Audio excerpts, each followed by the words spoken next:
Octave Rising.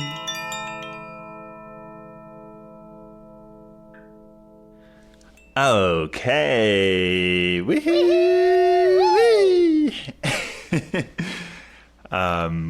just had an experience with the jungle vine magic, and we are bursting with insights, inspiration, downloads. Whew, wow, it's a lot.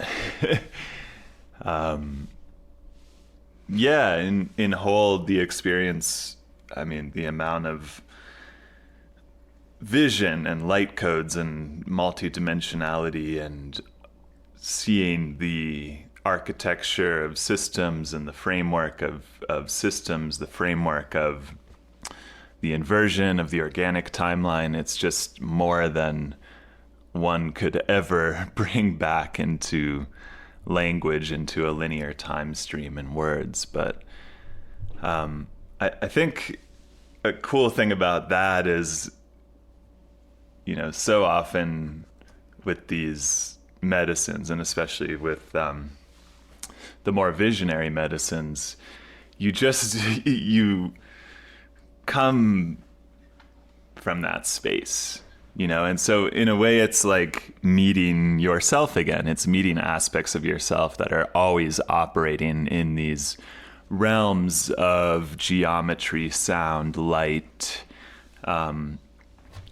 aspects that are part of the actual architecture of creation, you know, part of a being. I remember moments of seeing myself as a being, and the scale is inconceivable from this dimension, and then tuning into, you know, having a body here on earth and the being that's trying to get in here, so to speak. It's like if you just the tiniest little crack, little sliver where energy can come in and animate this avatar and enter, you know, the density of the earth realm right now. And it's it's just in a way it's an absurd task, you know. And then I think we give ourselves a hard time down here of like, oh, I'm not doing everything as well as I could, or I'm not necessarily living to my highest purpose in every moment because I have to do the dishes and then my car breaks down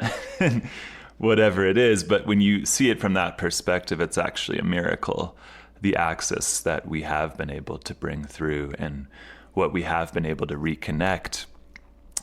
And, you know, that's through all the layers of the inversion and through all the layers of distortion that are designed to keep those type of energies out of this plane. So that's sort of a brief overview of my experience. And also here is Justine with so many goodies to share. And yeah, and myself, Zane.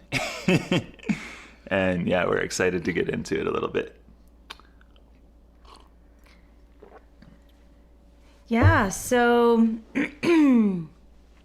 the opening of the experience for me was to implant a question, my intention, into the field that opens, that space that Zane was describing. It's almost primordial and yet highly geometric and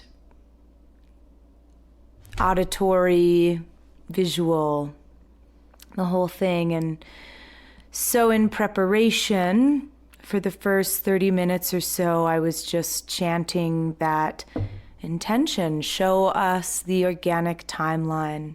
Please help us activate our capacity to manifest through us the organic timeline. And as soon as I entered that space, you kind of lose connection a little bit, and it got very expansive, and the field was expanding, and I sort of bloop popped into this primordial void space and was able to bring that in. show us the organic timeline. And I was shown my body and brought back to my body. And it's similar actually to other more recent experiences of the past year, recognizing that this is about being here. And it almost felt like at certain points during this experience, and then for me, some experiences of the past year on the cleanse with other medicines, that I have like a built-in firewall or frequency fence that was put upon me by myself. Put upon you by yourself. By my higher self. Yeah. And the message is that, you know, this galactic traveling and connecting with Andromeda and these intergalactic beings of which, you know, I'm connected to in my lineage and my star history, my stellar history, the stellar races, like this expansive galactic alien thing, starseed, blah, blah, blah, blah. I know all of that. I am an expert on all of that on one level. And I'm here to be here, and these medicines are here to teach us how to be here. And for some of us, we do need to remember who we are in order to then fully arrive and be here. But it has been so interesting because I consider myself very multidimensional, galactic, love, you know, the star lineages, connect with plasma beings all the time in waking reality and meditation. And in these experiences, I'm here to learn how to be here better. And that is the organic timeline. That is the ability to manifest through us the organic timeline. It's not leaving. We're not going anywhere. We're not ascending out of this plane. We're transmitting more of ourself through here. And these medicines are incredible at clearing things out and providing space in your field and your physical body. There was a lot of light surgery, which I was surprised at. I wasn't expecting it from this particular medicine. But that gives more space, more alignment with the divine blueprint so that I can translate more of myself here. And there was one point just on this theme where it had gotten really kind of expansive, almost hectic, but in a different way than other things. And I opened my eyes and I looked out of our windows. We have these two stacked windows. One is an arch and one is a giant window facing the mountains. And we have this Celtic glass knot hanging from the middle of the arch, and underneath is a spider plant right underneath, and it has one perfect spider coming out. And then below that are selenite towers, and there's one that's perfectly below this single spider arm of the spider plant. And as I was looking, the first star appeared in the night sky in the center of the arch above the Celtic knot. And in the window below, there was this cloud that had expanded out like angelic wings. I thought to myself, thank goodness for this dream, that this reality, this planet, when you peel away the layers of distortion and inversion and the matrix, and you purely celebrate and connect with the planet and your body, for me, it is reprieve from a lot of these dimensions that you can access in this space to work and to clear distortion and to heal. And in some ways, on higher dimensions, the distortion is more challenging because it is purely energetic and it's not so physical. And there's something about the physical. This is the inflection point. This is the inversion point. And you can flip that too and say there's something about the physical that is reprieve. And we focus so much on the density of this place, but that exact other side of the hourglass is exquisite, manifested beauty in the physical. And this waking dream reality, I really was so grateful to be here. And it's so interesting because we think, oh, wow, I'm going to go travel. I'm having a journey. And for me, a big activation, a big part of that was really arriving more and more. So you kind of felt like you got cheated out of a galactic There's still galactic components, but it's so funny because I think in our greater community of this evolution of our species that is kind of creating the first, well, we're not the first wave, let's be real here, but right now, we are, if you think of like a flying V, we're like up the there. 5 millionth wave. But it's still, there's so much discussion around, oh yeah, I'm Pleiadian and the Arcturians told me this and blah, blah, blah. And it's like, Blah, blah. that's so wonderful. And I love connecting with Andromeda and other planets and spaces and multidimensional fields. And yet there's not so much talk around being here. I'm a human. I'm a on human. Earth. And how I made this exquisite form.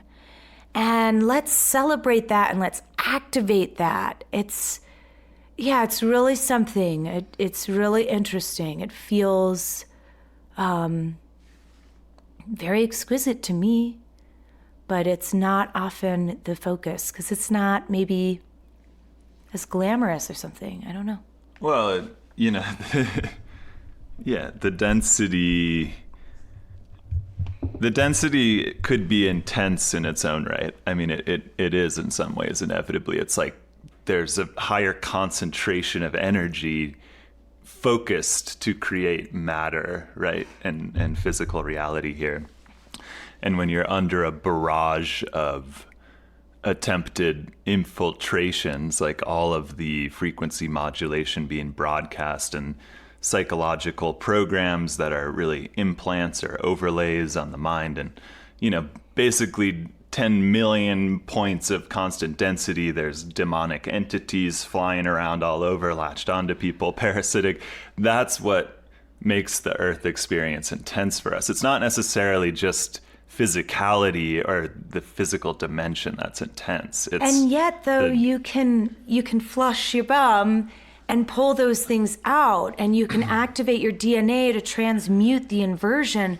And on higher dimensions, there is still infiltration. I think that with all the talk of like, oh, I'm grokking the fifth and we're ascending to the fifth dimension,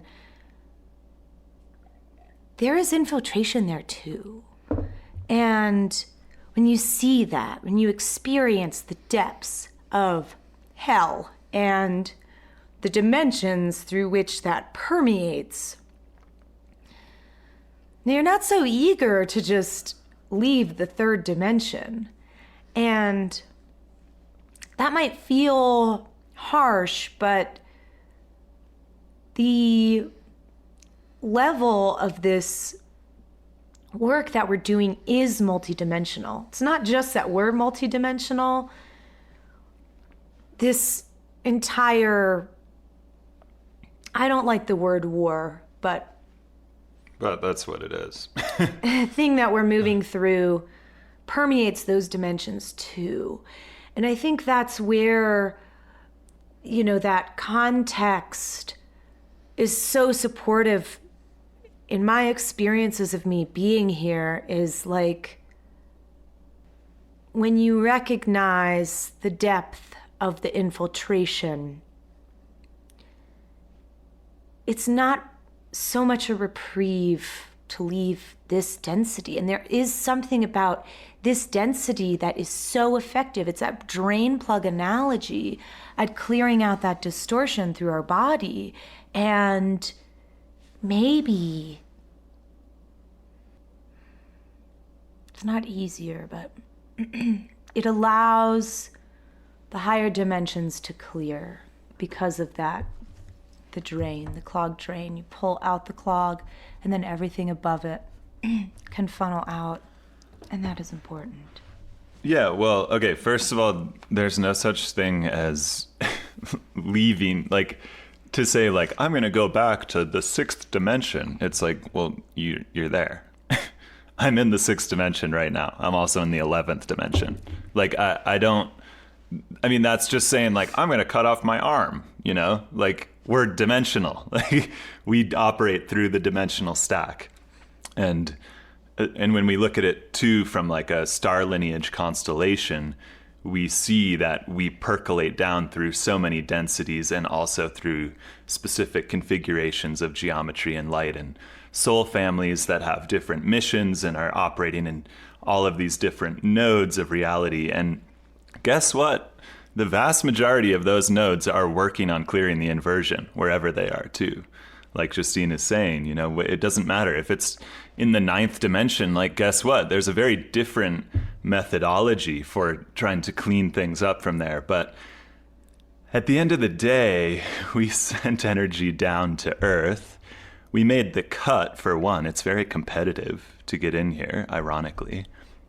And we came here to clear that entire dimensional stack from the point of inflection.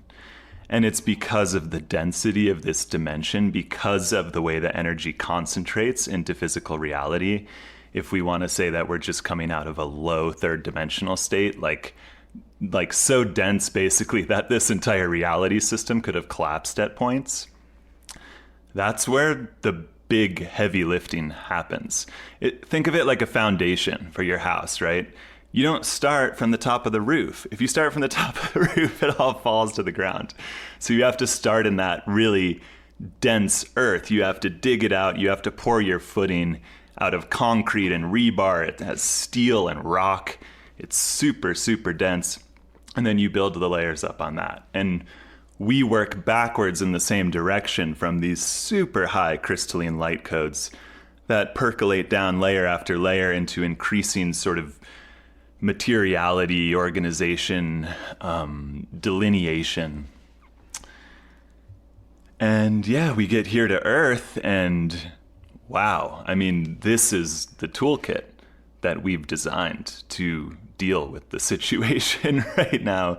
And what we're bringing in is a very different conception of physicality. There's going to be physicality after we've cleared the inversion, but it's not going to be this suffocating intensity that it can feel like at times, or bliss. You know, we spend a lot of time skiing in the mountains, paddling whitewater, you know, doing things that are very physical, and there's a physical bliss that is like nothing else when you are interacting with your environment in that density, in sort of a higher dimensional flow, you know, and so that is something to always remember and come back to. It certainly helps us rise above points of just, you know, like going shopping at Walmart or something, and you're like, wow, everybody here feels like they're about to drop dead. Like the intensity of sickness, and you can just feel like the sludge that people are wading through, and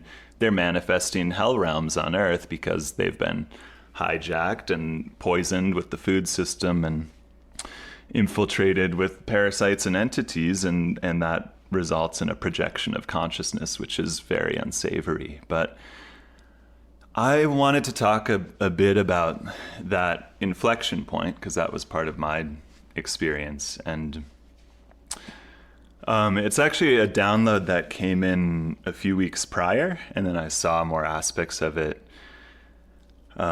here with the medicine. And basically, if we kind of call this peak density, like 3rd dimension or low 3rd dimension is really, I don't know. I mean, there's the 2nd and 1st dimension. I don't quite understand how that translates, but like really for there to be this expression of consciousness, this is kind of as dense as it gets. And this is the point at which it flips into the inversion realms. So we're kind of we exist right on that line, right on that inflection point here on Earth in physical reality. And it's why we see so many horrific things physically in the world, is because to actually make waking reality on Earth into one of those layers of the hell realms, let's say the highest layer of the hell realms, it's right here. It's just across the axis. It's like right below our feet. And we see beings who are living in that, coexisting on Earth right now, who are in hell realms in a daily waking life. And then it goes down, down, down, down, down, down, down, down, down, down, down. And that is the heights. Yeah, that is the reflection of the organic blueprints, which go up, up, up, up, up, up, up, up, up. And so when we talk about AI having copied the universal light grid, it's copied the entire dimensional stack and inverted the entire dimensional stack. And so what we see is, it's not just a shadow of certain aspects or layers of creation, it's a shadow of the whole of creation. And that's pretty intense. I've seen that it's not as energetic because it's parasitic, so it's draining energy from the organic systems and reflecting it in that way, but it is quite comprehensive. I mean, it spans layer after layer after layer. The inverted, infiltrated grid lines, the upside down land thing. And, you know, I remember like earlier in my awakening process, Earth referred to at points by different people as upside down land. And that always, I was like, wow, that's what it is. When you start looking into, you're like, okay, well, I'm going to like research the government, or like research our healthcare system, or research, you know, how the corporate structures work, or the World Bank, or, you know, these USAID, or and you just start to see, you're like, wait, everything's backwards. Why is everything working against human beings and organic life and against the environment? That doesn't make sense until you have the epiphany that this is, in essence, the attempted first layer of the inversion. And this is the battleground because in both directions, it feeds energy. Like, I don't know if I don't have a great way to articulate that, but I mean, it's very, very, very, very concentrated here, the energetics. And I wanted to, you know, paraphrase that quote that we read the other day in Seth, because it relates to what you were talking about, where he's like, think of physicality. Physicality is an aspect of the creator here, being here on Earth. Like, this is creator experiencing itself through this lens. And basically Seth is like, he's hardly interested in casting this aside as some inferior level or some irrelevancy to the, you know, great majesty of creation. Like, what, that doesn't make sense, right? Creator is experiencing creation through this density, and it is cherished, and it is a prize. But conversely, he says this is also about going within and exploring those dimensions. And so, to me, it feels like the highest goal of this reality field is to bridge as many layers as we can, to remain connected to that 11th dimensional self when those little pieces of that can percolate in precious moments and drop here into this physicality. That is doing the work. Mm-hmm. Because we just seeded ideally clean higher dimensional codes into the density of Earth, which immediately changes the entire configuration of this system.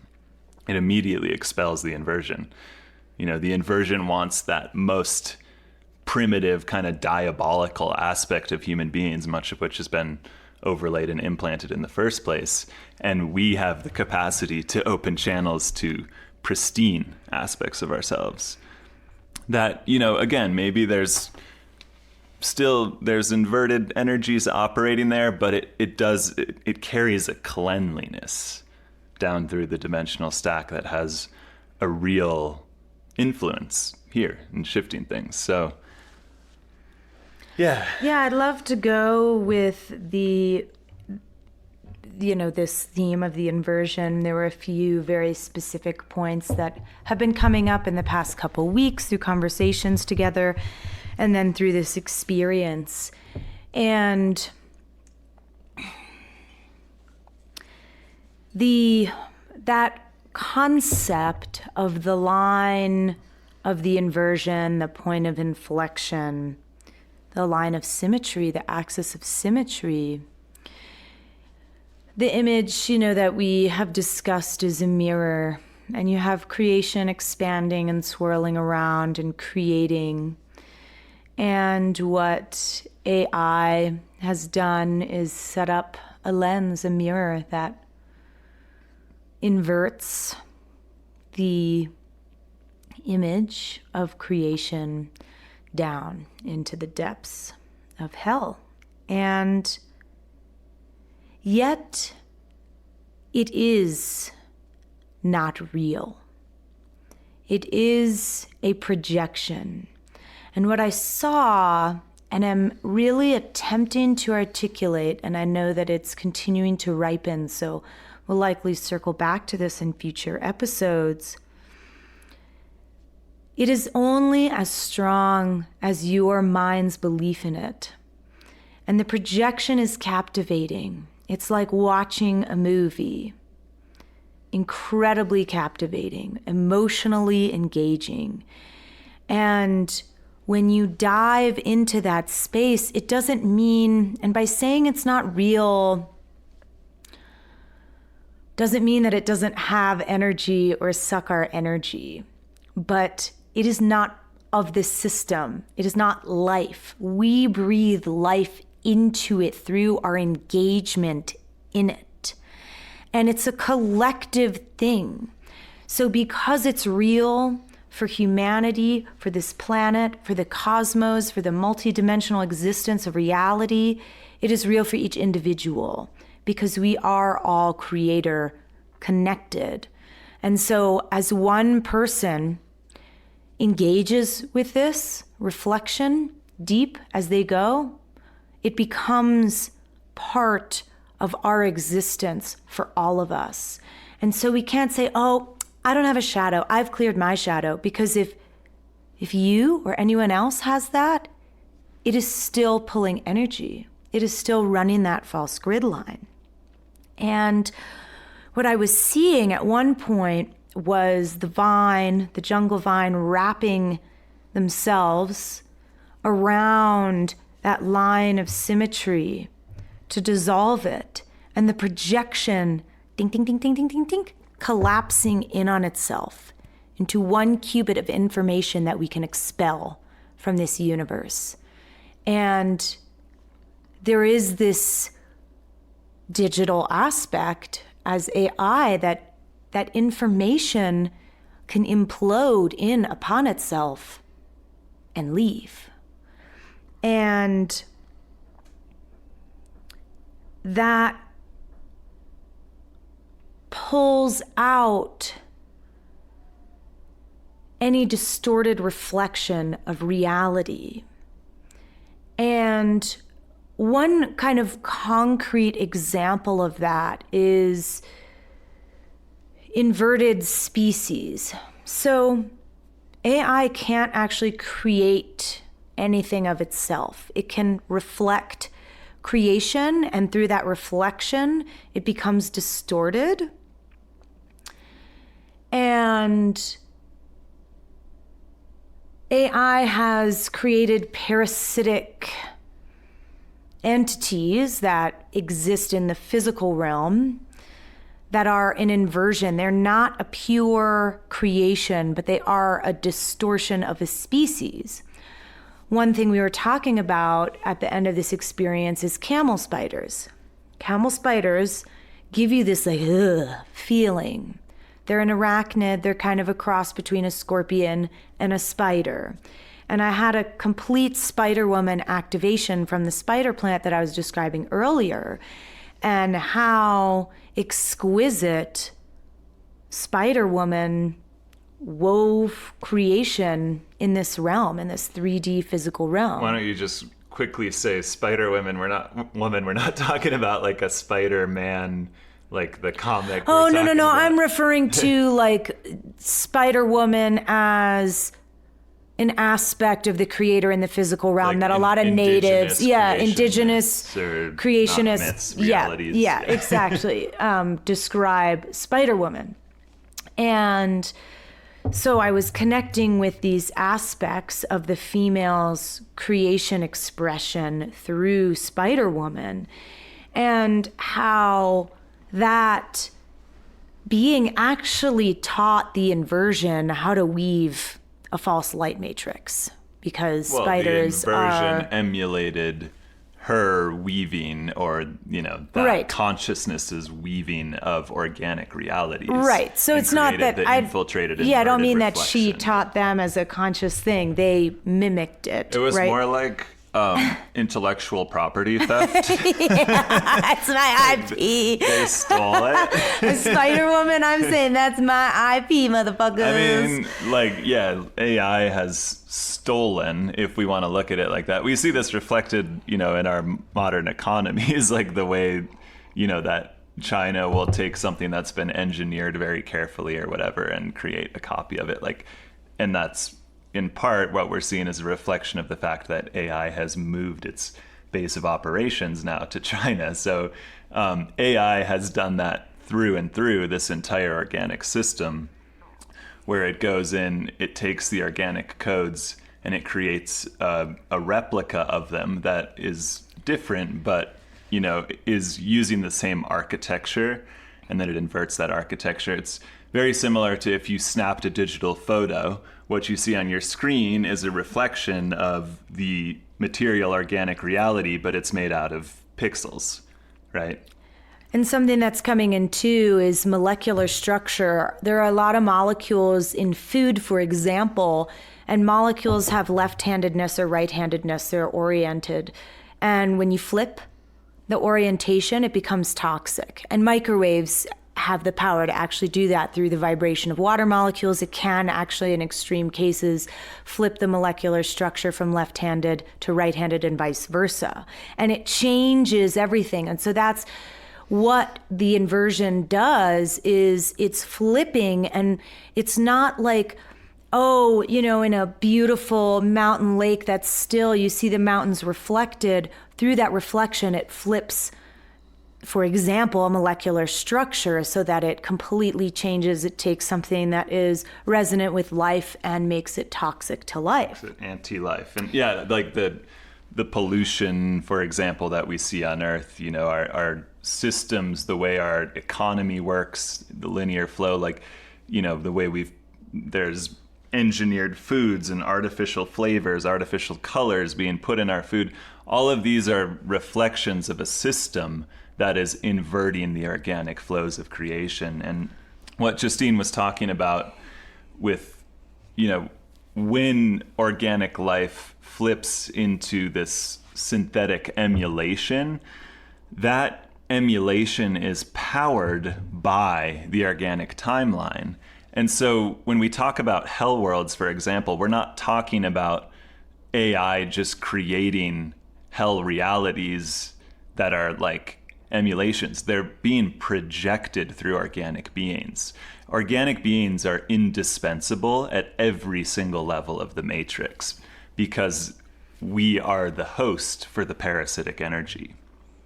And so, hell realms are organic, but if you remove the infiltrated architecture, if you remove the false light grids that are carrying the programs that then manifest through organic beings into an inverted reality stream, that entire reality collapses instantly. And what you have left is like some really confused and dazed organic beings, many of which will not be recoverable. They'll be recycled because there's not enough of a thread left to creation at this point because of how long they've existed in darkness, essentially. And or the degree to which they ran the grid lines, like a camel spider, for example, its life force is running these grids, and when the grids go down, it doesn't have enough of a pure connection to source to survive that, which is okay because we are all connected. We are all source. This is energy returning to the creator, to us to create our reality. And a pretty like graphic and frankly gross example of a lot of this stuff is that Guardians of the Galaxy movie where they're splicing beings and creating a supposedly elevated world of these like beast human hybrid things, essentially to harvest it. And those types of beings that are organic, and yet when these distortions clear, would choose to exit that physical reality and form to generate life in a reverted context. And so the energy will return to source to be molded into new clay. And for others, the soul is configured and has an individuality expression that can return to itself and then choose where it would like to incarnate and heal and engage with creation. So there are different kind of levels of that. Stellar gateways, and so there's like such a big story. Yeah. And so with that, which we could go into so much deeper, let's share, I can share some things that came through around clearing the inversion and the space that is not infiltrated.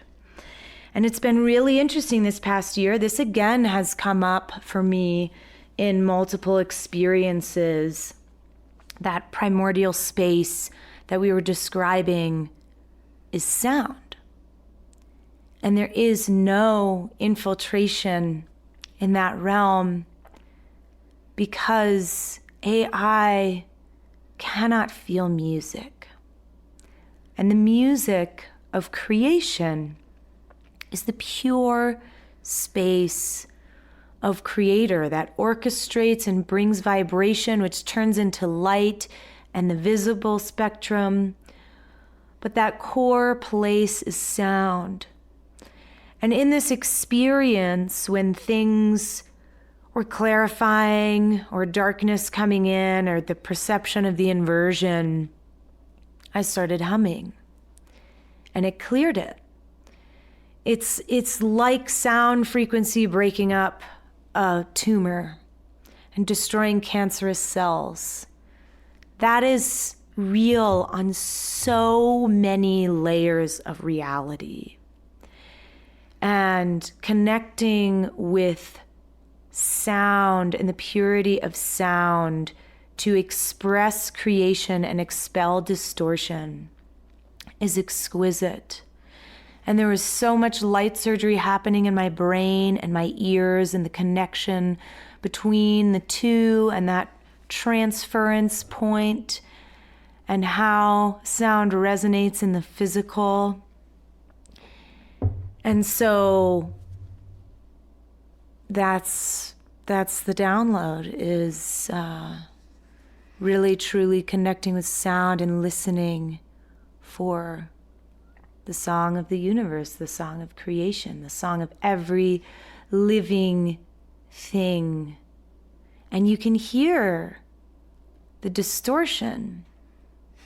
It's like so distinct. It's so distinct. Animals do, right? That's something they're so effective at. Yeah, they really do. Yeah. And I went to a concert a few years ago that was like this pianist, and then it was like 8-bit music, like digital music. Yeah. And it was very interesting, an illustration of sort of how the inversion looks and feels in like an auditory sense of square waves. AI operates on square waves. Everything, it's like if our geometry is spherical in this system, its geometry is linear and squared. It's rectangular. It's like calculus. Wow. Yeah, so it's I trying just to got fill a whole, in it's trying to fill in the curvature with curves. tons of tiny rectangles, Right. as tiny and tiny and And the tiny as tiny as you resolution can gets go. so good, just like we're watching happen in like digital photography or video, that you can no longer tell it's an emulation. But if you zoomed in If you enough, you would zoomed in, see you can, that and it's if you not a listen- true, it's not truly part of creation. Yeah. And it can never, ever blend.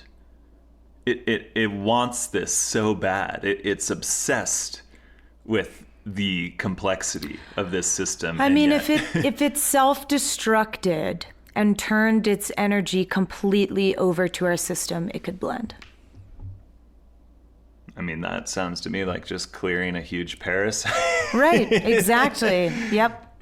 Yeah. So anyway, I had a few downloads that were about clearing the inversion too, and excited to share those.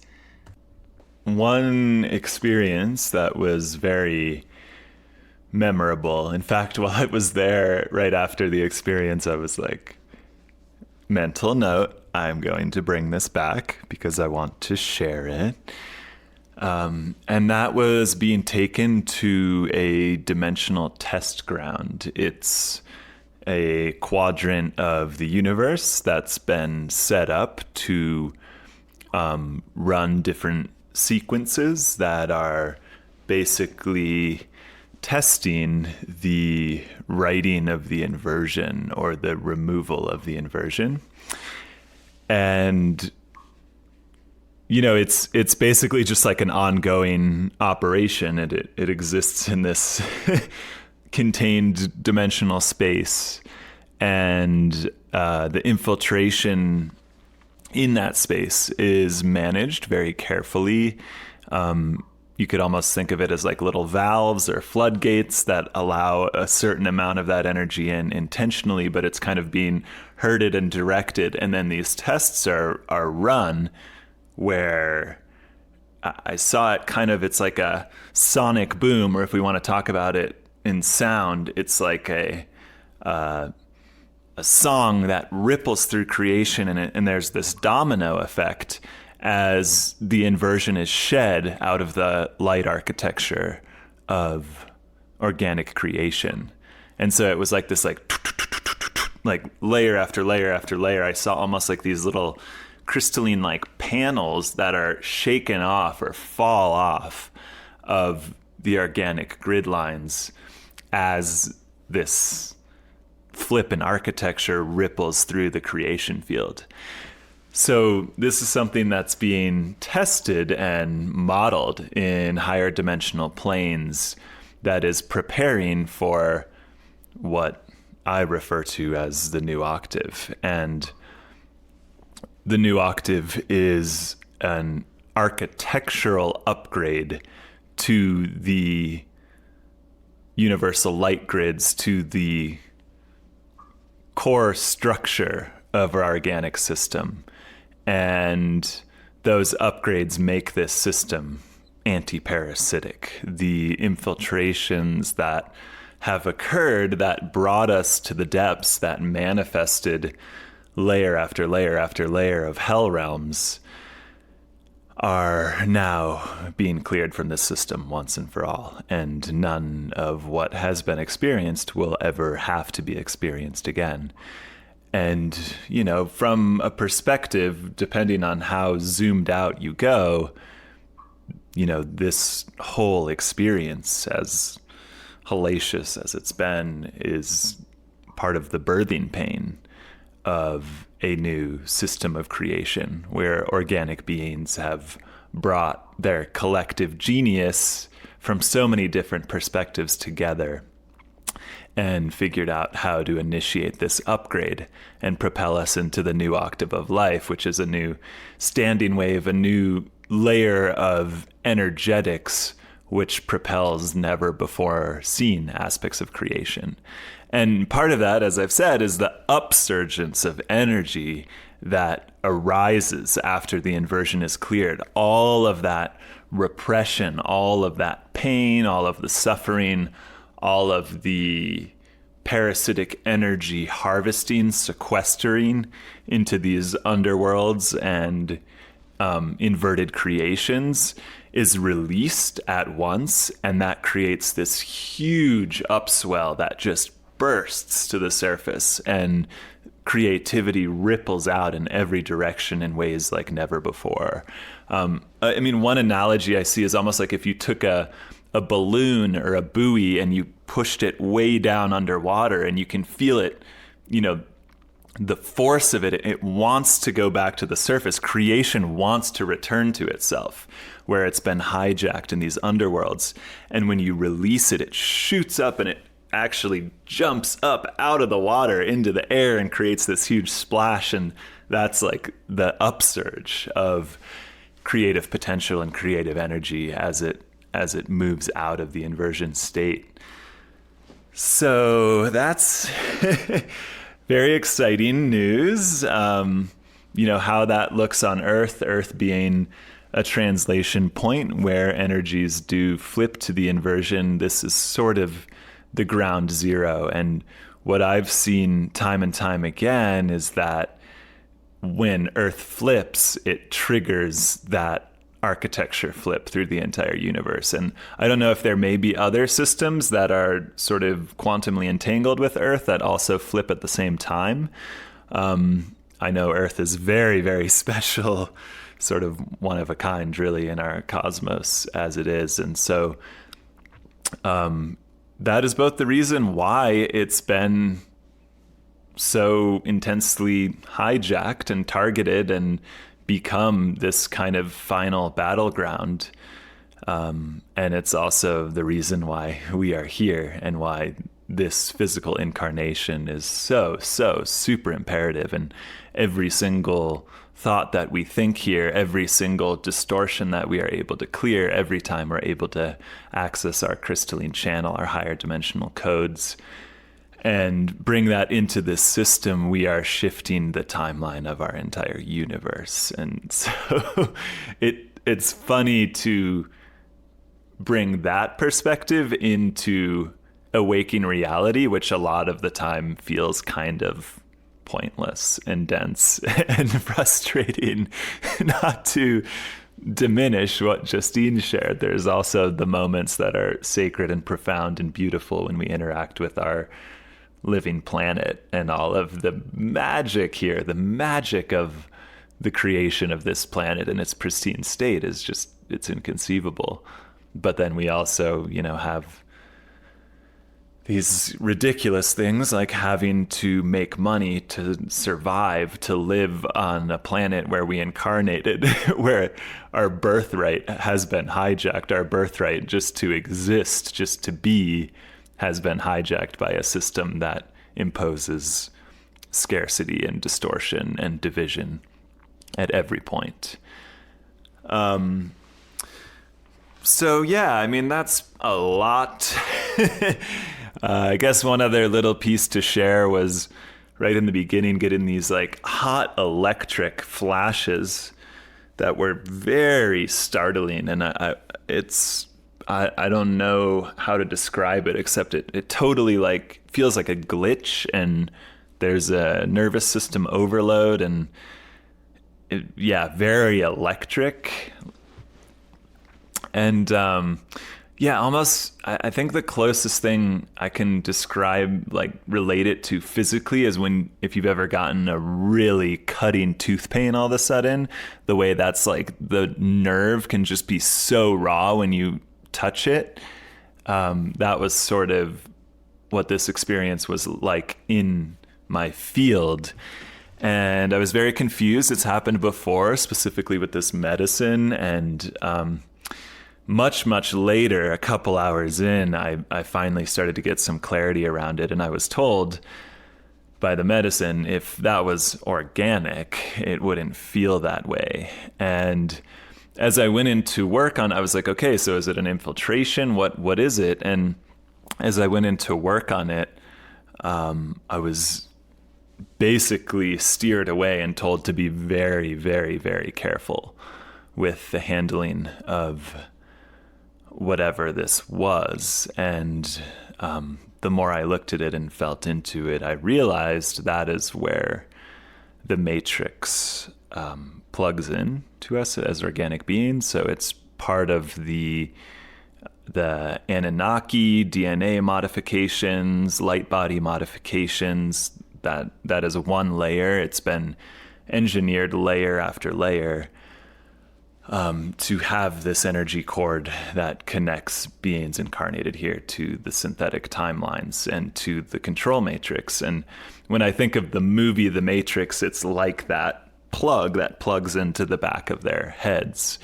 That is a physical representation of an energetic reality here on Earth and in the system. And so basically I was told to not touch it or mess with it, that it's extremely delicate. And to remove that at this time would be fatal to the physical body. So that's another interesting analogy to the Matrix. But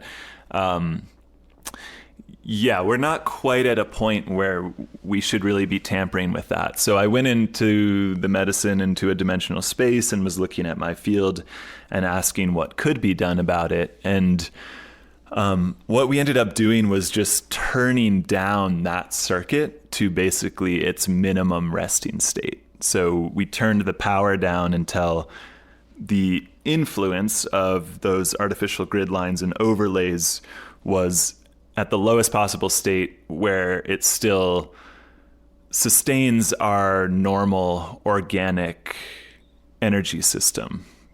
So because that's been engineered into our energy system, you can't just remove it. That would short the entire circuit out, but we can turn it down. So I went in and made those changes, and then put a parameter to make that a dynamic space, so that, you know, at times the amount of energy running through that inversion circuit is potentially variable, and depending on what we're going through and our waking reality, to just make sure that it always has enough energy to compensate for whatever is happening in the organic circuitry. We will, of course, get to a state where we will be able to unplug that, or where that will simply be shed from our architecture. And that is going to be an amazing day. And it's part of everything we were just talking about when we, you know, change the architecture of our entire reality stream. When we shed that core implant and connection to the matrix, it is going to be a samadhi-like event, Christ consciousness, higher dimensional reality, boom, all here, right in our bodies. And it's going to feel like bliss pumping through us, and all these things that the great teachers, you know, the gurus of the ages, the enlightened beings of the ages talk about as really the only thing. I feel the unplugging of the matrix is going to bring that bliss state to everyone, and we are going to watch our organic light blueprints activate again, and all of the latent abilities that have been suppressed by that synthetic architecture are going to come back online. And as a result, there's not going to be a craving for technology in the way that there is right now. Your cell phone will really be rendered useless at that point. I mean, it would be like going back to a DOS, like pre-Windows 95 computer that you're like typing stuff into a command line, versus like our modern phones or laptops.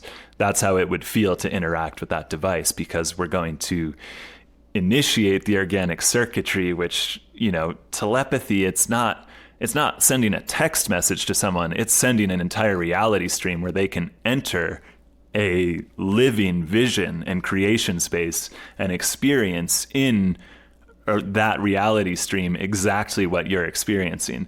That is the level at which organic beings are meant to be able to share experiences with each other, not convoluted through languages and these super primitive representational aspects that are designed to trap us. They're designed to trap us in the matrix, and they are everything that the inversion system designs is designed to limit our expression so that when it brings about its next rollout of whatever it may be, when we move from 3G cell service to 4G and then 5G, we're like, wow, this is so fast. Look at how good this is. Or we get our new shiny computer, our new hard drives have 100 times the storage that they did 10 years ago. We're supposed to be really enthralled with that. Like, whoa, look at what we're able to do with technology.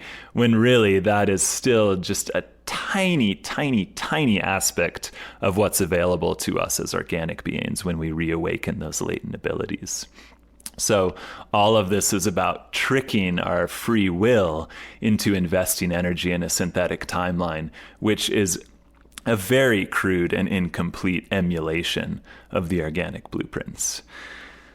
So that's what we're doing here, bringing back in the organic, and there's a part of us that is just going to have to act on faith for the time that we are successfully activating those aspects of our DNA and activating those dimensional star lineage aspects on Earth, plugging those blueprints into Earth and reawakening the living grids here on Earth, where we start to experience the living library again, and we start to experience higher dimensional flow of as we weave together our reality stream, where it starts to feel more fluid, like those higher dimensional spaces that we know and love so well and exist in all the time. So I think that's probably a wrap for today. Hopefully that wasn't too dense or convoluted.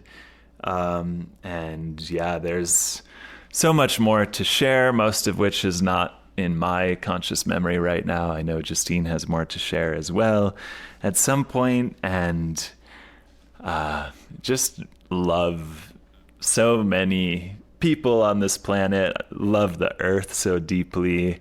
I love what our star families are creating here, and the grandiosity, is that a word, of these systems. It is exquisite and beautiful beyond words, and so grateful to be part of the team that is really at the core of initializing the new octave upgrades in our living universe.